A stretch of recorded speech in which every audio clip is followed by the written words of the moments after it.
A chat with an English teacher. Hello, everyone, and welcome back to the show. Today, I have the pleasure of speaking with Miss Sarah Collins, an experienced English teacher who knows all about learning English on your own. Welcome, Sarah. Thank you so much. It's a pleasure to be here. Great to have you. Now, let's dive right in. Sarah, what are some methods you use to help students learn English independently? Well, firstly, I always encourage them to surround themselves with English as much as possible. Watch movies, listen to podcasts. There's a lot to learn just from what we hear every day. Absolutely. Immersion seems to be a key part. But what would you suggest if someone's just starting? Sometimes it can feel overwhelming. Oh, I totally get that. At the beginning, it's best to take it one step at a time.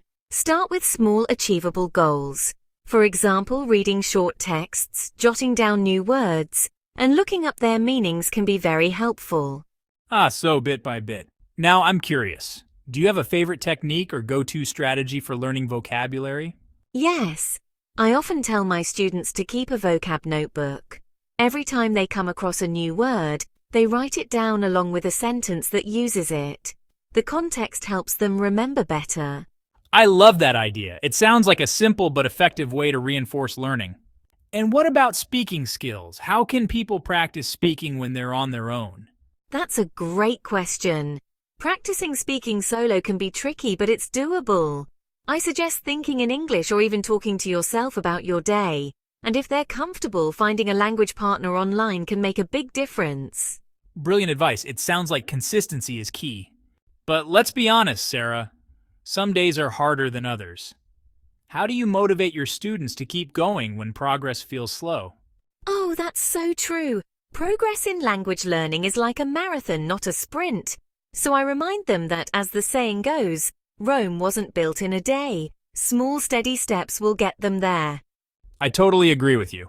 And finally, what advice would you give to someone who's struggling to learn English? Don't be afraid to make mistakes. They're part of the journey. Embrace them and learn from them. Also, find joy in the process. Language is all about connecting with others after all. Thank you, Sarah. Such encouraging words for all the learners out there. It's been a pleasure chatting with you today. Thank you. And to everyone listening, keep practicing and stay curious. Thank you for listening to English Audio Lounge. We hope you have enjoyed it. Stay tuned for more audio stories and video classes to improve your English.